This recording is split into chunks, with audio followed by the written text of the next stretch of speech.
so today actually marks, so are we in 2015?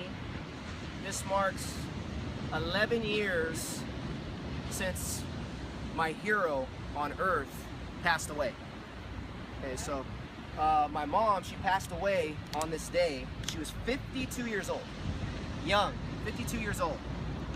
And I understand that we all don't know our day, right? So you have, you know, young ones that pass away in the womb, right? You have young ones pass away at 6 months. You have older people that pass away at 100 years old, right? We don't know, but what I learned from my mom was a lot of things.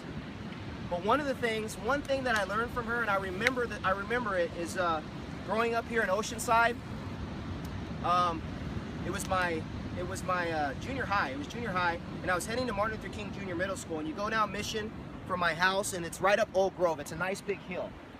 And what I've been able to see, like from my mom, is that she's still teaching me a lot of lessons that I didn't understand then, but she knew on purpose what she was saying going up that hill that whole time, because she knew at some point in my life, at 34 years old or whenever, that it would hit me and I would understand that lesson. That's how amazing she was, right?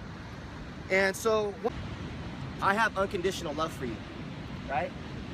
She's all, and I was like, oh, great, you know? And she's all, do you know what that means? And I was like, well, yeah, I know what it means. She's all, tell me what it means. And I was like, well, that just means that, you know, there's no really conditioner for your hair for love. You know what I mean? Right? That's my cheesy joke for the day.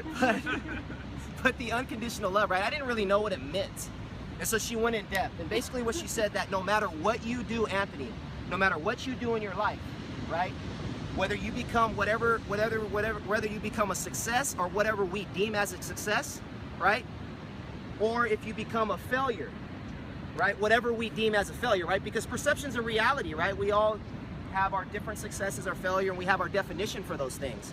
She said, but no matter what you do. And then she started to become descriptive, right?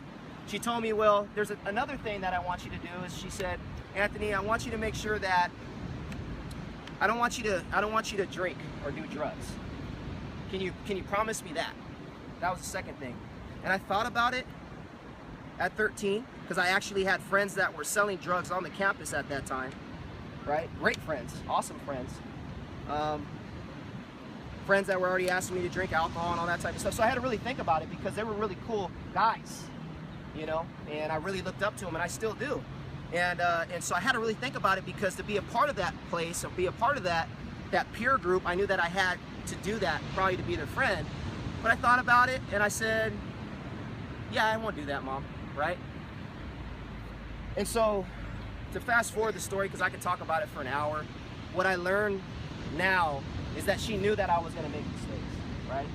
And she knew that there was going to be times in my life where people that said that they loved me and said that they would be there for me chose not to. For good reasons though, right? If I could, there's some stuff that I've done in my life, I can understand why people would be like, I don't want to talk to you anymore. I can understand that. But she knew that those things would happen because I wasn't perfect.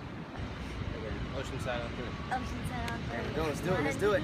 1, 2, 3. Oceanside! Take that leg, take that leg, take that leg. Hey! Go, You gotta get that pelvic thrust. Oh, wait a minute.